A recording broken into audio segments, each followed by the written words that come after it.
Fakta menunjukkan bahwa banyak pegawai aparatur sipil negara yang dalam proses melayani masyarakat cenderung menyulitkan masyarakat.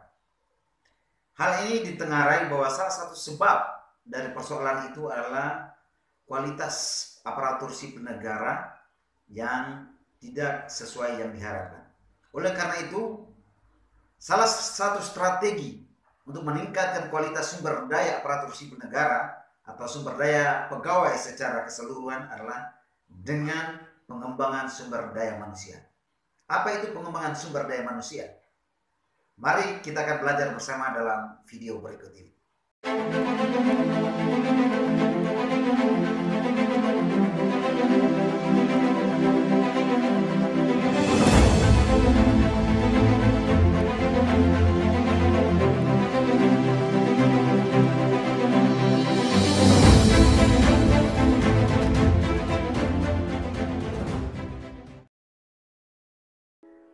Pengembangan sumber daya manusia sesungguhnya adalah upaya berkesinambungan untuk meningkatkan kualitas mutu sumber daya manusia dalam arti luas melalui berbagai macam cara, misalnya melalui pendidikan, melalui pelatihan, melalui pembinaan, dan lain-lain.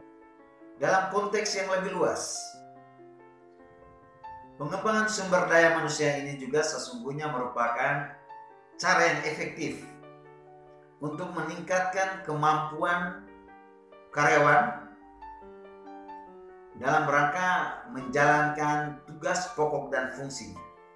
Pengembangan sumber daya manusia ini juga merupakan salah satu cara yang efektif untuk menghadapi berbagai tantangan keterbelakangan karyawan atau pegawai atau keusangan kurang update-nya pengetahuan atau skill, keterampilan dari seorang karyawan atau seorang pegawai, atau juga menghadapi tantangan berupa diversifikasi ketenaga kerjaan. Nah, menyadari betapa pentingnya pengembangan sumber daya manusia ini, maka hal ini menjadi topik yang sangat menarik untuk didiskusikan dalam instansi publik yang bertujuan untuk melayani kebutuhan dan kepentingan masyarakat.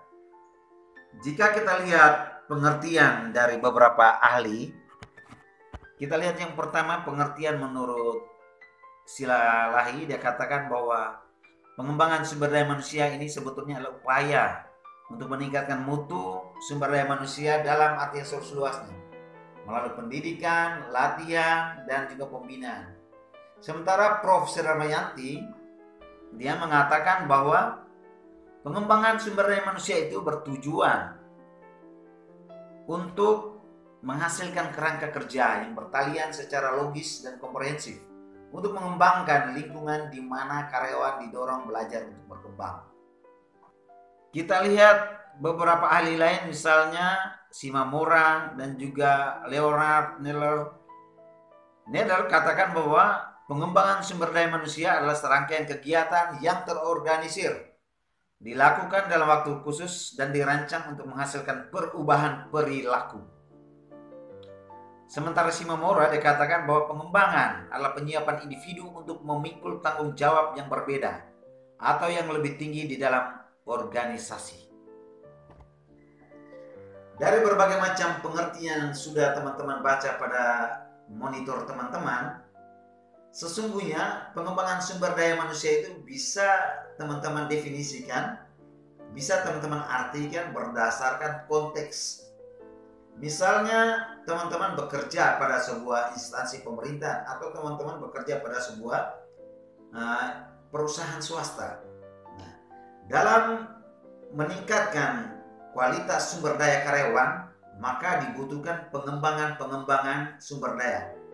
Bagaimana cara pengembangan sumber daya manusianya? Atau bagaimana kira-kira strategi pengembangan sumber daya manusianya? Pengembangan sumber daya manusia itu dapat kita lihat seperti pelatihan-pelatihan, bimbingan teknis, pembinaan-pembinaan yang bertujuan untuk mengubah perilaku, yang bertujuan untuk mengubah karakter seseorang, yang bertujuan untuk meningkatkan kualitas mutu, daya juang seseorang dalam menjalankan tugas pokok dan fungsinya di dalam sebuah instansi. Nah, mari kita lihat strategi-strategi pengembangan sumber daya manusia. yang ditawarkan oleh Jones. Jones menawarkan ada beberapa strategi, yaitu yang pertama melalui pelatihan. Jones katakan bahwa melalui pelatihan, seseorang atau karyawan dapat meningkatkan keterampilannya dan pengetahuan serta sikapnya. Jadi pelatihan itu bertujuan untuk mengembangkan individu atau karyawan atau seorang aparatur sipil negara dalam bentuk peningkatan keterampilan, pengetahuan, dan sikap. Nah, itu tujuan dari pelatihan. Kemudian strategi yang kedua adalah pendidikan. Pengembangan SDM melalui pendidikan bertujuan untuk meningkatkan kemampuan kerja. Nah, dalam arti bahwa pengembangan ini bersifat formal dan berkaitan dengan karir seseorang.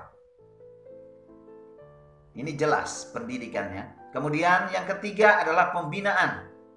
Nah, pembinaan ini bertujuan untuk mengatur dan membina manusia sebagai subsistem organisasi.